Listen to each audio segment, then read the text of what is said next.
Nah, jadi ISO 19011 ini digunakan ada tiga jenis audit ya, digunakan oleh 3 jenis audit. Jadi audit internal, audit pihak kedua, audit pihak ketiga itu menggunakan prinsip-prinsip ISO 19011 yang kita akan pelajari. Nah, audit internal ini adalah yang kita akan lakukan ya, dilakukan oleh organisasi untuk kepentingan internal, dan auditor berasal dari internal perusahaan atau dari pihak keluar perusahaan yang kita lakukan sekarang ya. Jadi kan kita secara regional sebenarnya kan beda entitas gitu ya. Nah, itu juga masuk sebagai audit internal juga.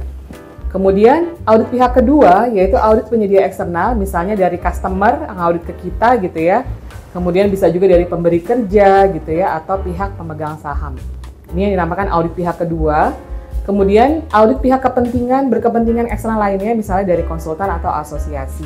Nah, ada juga audit pihak ketiga atau third party audit, di mana ini adalah audit sertifikasi atau dari badan sertifikasi gitu ya, atau bisa juga audit peraturan perundang-undangan gitu ya, misalnya dari Disnaker atau KLH atau BPK yang melakukan audit, itu dinamakan audit pihak ketiga.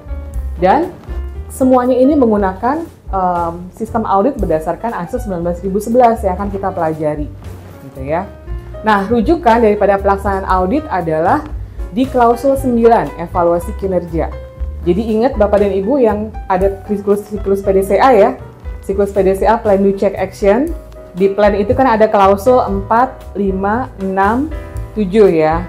8 operation, 9 evaluasi kinerja, 10 itu check gitu ya. 10 perbaikan, sorry.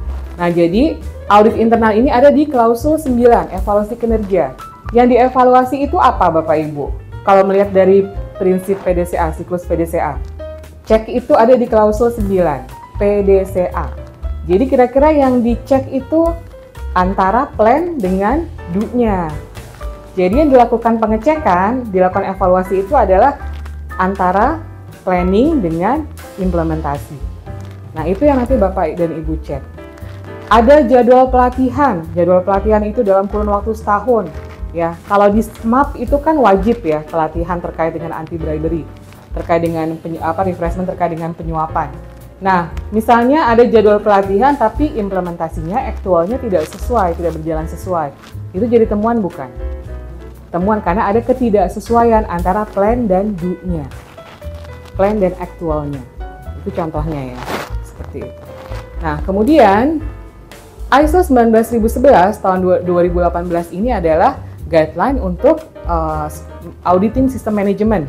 Jadi ini benar-benar sistem manajemen khusus untuk melakukan audit gitu ya. Dan semuanya badan sertifikasi dan tadi ya pihak ketiga, pihak kedua, pihak yang internal kita itu melakukan berdasarkan dari ISO ini 19011. Nah, ini merupakan panduan standar audit sistem manajemen yang isinya ada 4 klausul. Ya, yaitu yang pertama terkait dengan prinsip audit, yang kedua bagaimana mengelola program audit, yang ketiga melaksanakan audit sistem manajemen, bagaimana melaksanakannya, kemudian keempat panduan evaluasi kompetensi individu yang terlibat dalam proses audit. Jadi ada kompetensi yang diharapkan, yang perlu yang perlu ada ya bagi auditor internal, baik itu kompetensi yang general maupun yang spesifik atau kompetensi teknisnya. Kita masuk ke materi ini terkait dengan ISO 19011. Sebelum masuk ke sini, ada yang sudah familiar dengan yang namanya ISO. Sebenarnya ISO itu apa sih? Sampai kita nanti belajar banyak ISO, sebenarnya tahu nggak sih ISO itu apa? Nanti kita udah belajar banyak, tapi nggak ngerti gitu ISO itu apa gitu kan. Apa sih definisi atau istilah dari ISO? Kalau tadi disampaikan International Standardization for Organization, benar nggak kalau secara istilah? Harusnya International Organization for Standardization kan? Artinya ini IOS bukan ISO. Jadi ISO itu sebenarnya sebuah nama yang artinya sama atau standar. Jadi ISO ini nama. Gitu ya, nama bukan singkatan, bukan akronim gitu ya, yang artinya adalah sama atau standar. Ini berasal dari bahasa Yunani. Nah, jadi biasanya ISO ini terbit dari masalah-masalah konsensus global yang terjadi di dunia ini. gitu ya. Nah, yang sekarang semua ISO mengalami amandemen. Amandemen 1 tahun 2024 kemarin semua ISO mengalami amandemen. AMD 1 2024. Dan ini tidak ada dalam klausul ISO yang SNI yang kita punya. Ini amandemen yang terbaru. Apa sih terkait dengan amandemennya? Terkait dengan climate change atau perubahan iklim. Jadi perubahan iklim sudah menjadi isu yang global, isu yang amat sangat menjadi perhatian di dunia ini. Oleh karena itu, ISO mengeluarkan yang namanya Amandemen 1 2024 untuk seluruh ISO harus menggunakan amandemen ini. Perubahannya di mana? Di klausul 4.1 dan 4.2 itu harus mempertimbangkan yang namanya perubahan iklim. Jadi nanti Bapak dan Ibu ketika melakukan audit, please cek apakah sistem manajemen kita sudah mengakomodir ini terkait dengan amandemen 2024 terkait dengan perubahan iklim. Nah, kalau tadi kok ada macam-macam 9.000, 14, 45, 37 gitu ya. Itu adalah seriesnya ya. Dan tahunnya tadi adalah tahun terbit standarnya. Jadi kalau ini tahun terbit standarnya kan berarti kan 2018. Nah, di sini nanti kita akan bahas yang ini ya dari klausul 4, 5, 6, 7. Kalau ini hanya semacam pendahuluan atau preambul, jadi kita nggak akan bahas. Kita akan bahas mulai dari klausul 4 sampai dengan klausul 7 khusus di ISO 19011. Nah, SNI-nya ini juga nanti saya akan share ke Bapak Ibu semua supaya nanti bisa tahu gambaran secara utuhnya ya dari SNI ISO 19011. Secara definisi gambarannya seperti ini Bapak Ibu. Jadi audit internal ini adalah proses yang mengumpulkan bukti atau mencari bukti ya. Jadi tugas Bapak dan Ibu kumpulin nih bukti-bukti atau evidence ya. Dan mengevaluasinya. Mengevaluasinya artinya membandingkan antara bukti dengan kriteria, dengan SNI, dengan standar ISO-nya. Dan menetapkan kategori temuannya apakah sesuai atau tidak sesuai. Gitu ya. Jadi proses audit internal itu adalah 3 ini. Ya. Nah, bukti yang Bapak Ibu cari adalah bukti yang merupakan hasil kerja, hasil dari penerapan sistem manajemen. Jadi misalnya di dalam penerapan sistem manajemen kita di klausul 7 itu kan pasti ada terkait dengan pelatihan. Ya, klausul 7.3 terkait dengan pelatihan. Dicek jadwalnya, dicek juga apakah sudah dilaksanakan, aktual dicek juga apakah sudah dilakukan evaluasi terhadap keefektifan pelatihan tersebut gitu ya. Seperti itu. Kemudian di klausul 6.2 bicara terkait dengan sasaran. Sasaran baik itu mutu, lingkungan, K3, anti penyuapan. Kalau di kita, di Pepsi, sasaran kita terkait dengan KPI. Jadi bahasanya beda nih, tapi tujuannya sama gitu ya. KPI kita ada di level direktur, ada di level fungsi, ada juga sampai di level individu kan? Seperti itu. Nah, dilihat apakah sudah tercapai atau belum KPI-nya terkait dengan sistem manajemen yang kita terapkan. Baik itu mutu, lingkungan, K3, dan anti penyuapan. Jadi ya, ini ya buktinya hasil kerja atau hasil penerapan sistem. Nah, bisa juga bukti lisan atau penjelasan pada saat melakukan wawancara, saat audit, kemudian bukti dokumen, dan juga bukti fisik di lapangan.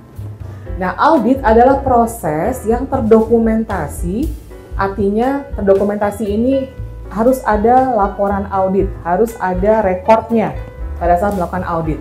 Dan proses sistematis, artinya harus ada jadwal. Audit internal itu tidak boleh sidak. Tidak boleh dilakukan secara mendadak, harus ada jadwal yang terencana dan disepakati waktunya dengan auditi. Jadi harus sistematis, sesuai dengan jadwal. Kemudian independen, tidak boleh mengaudit di fungsinya sendiri, nggak boleh jeruk makan jeruk ibaratnya gitu ya. Jadi harus mengaudit di fungsi yang lain. Nah ini nanti ini menjadi bukti audit atau evidence. Nah evidence tadi ya tidak bisa mengaudit seluruh fungsi atau keseluruhan proses, tapi kita buat metode sampling. Jadi sampling yang diambil dari hasil kerja. Kita lihat kira-kira sampling apa nih area yang paling bermasalah, nah itu yang disampling.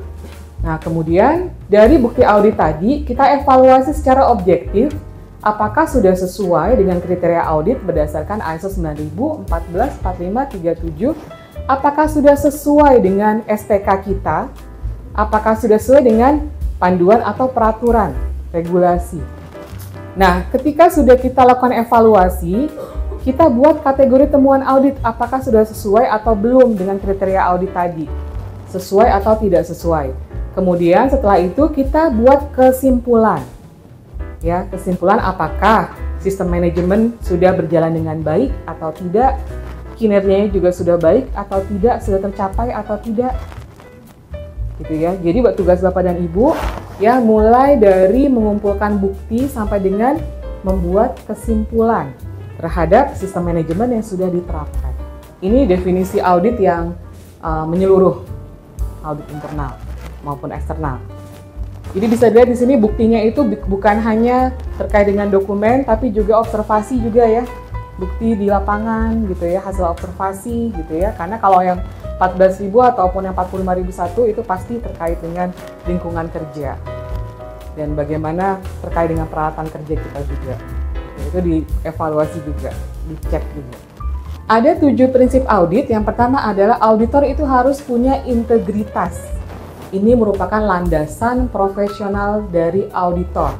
Jadi auditor itu harus punya integritas yang bagus, yang tinggi, harus etis, jujur, dan bertanggung jawab, melakukan audit jika kompeten.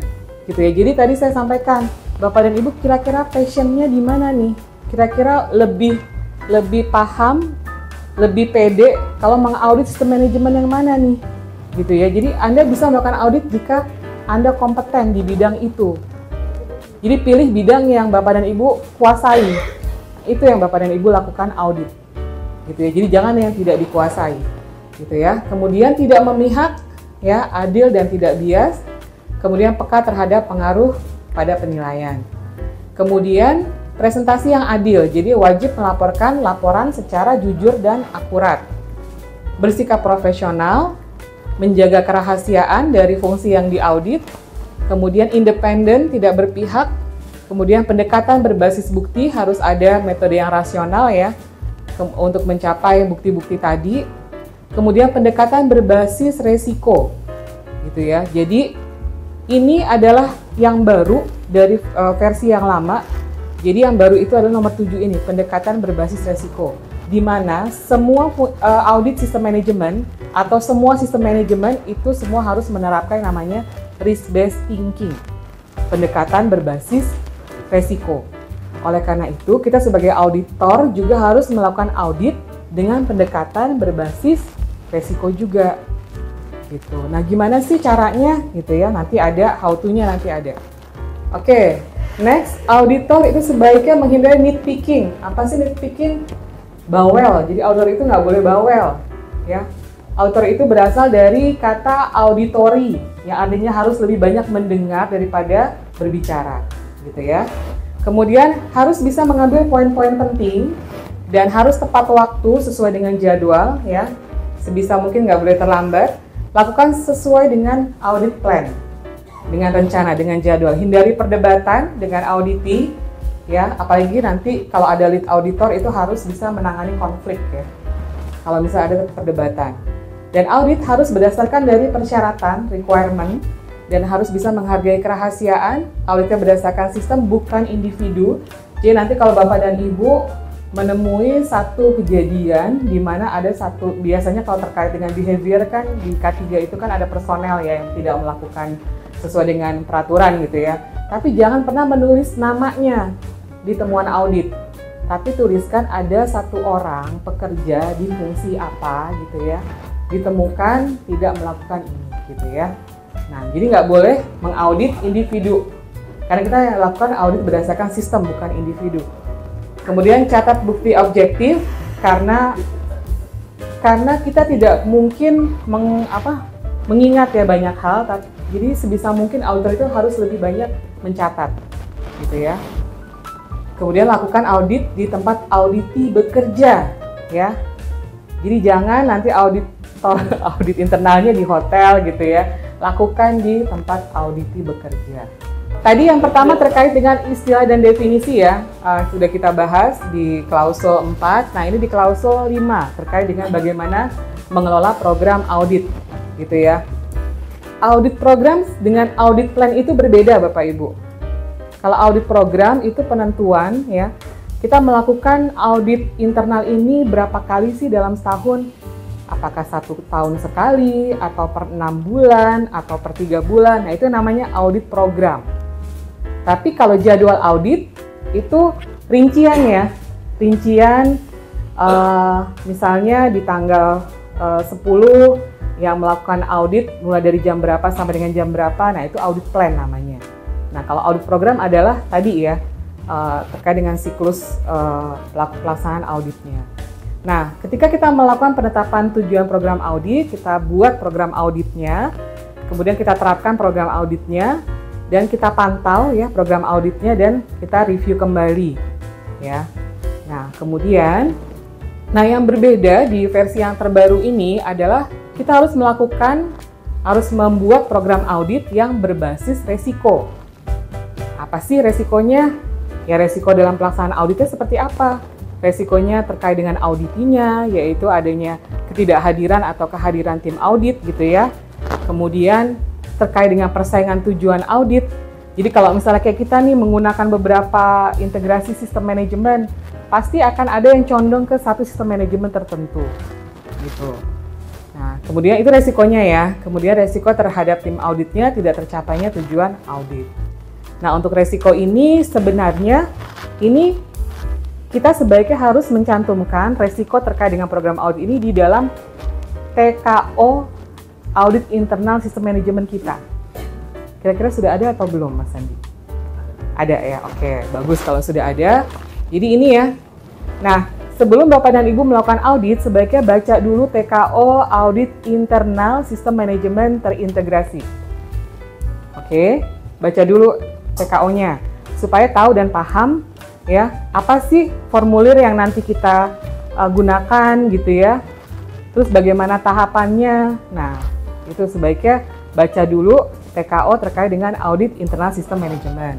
Di dalamnya ada terkait dengan ini. Ya, identifikasi resiko pelaksanaan audit supaya nanti Bapak dan Ibu ketika melakukan audit tahu gitu ya, resiko apa saja sih yang mungkin akan terjadi pada saat proses audit berlangsung. Gitu. Ini sudah ditetapkan ada TKO-nya.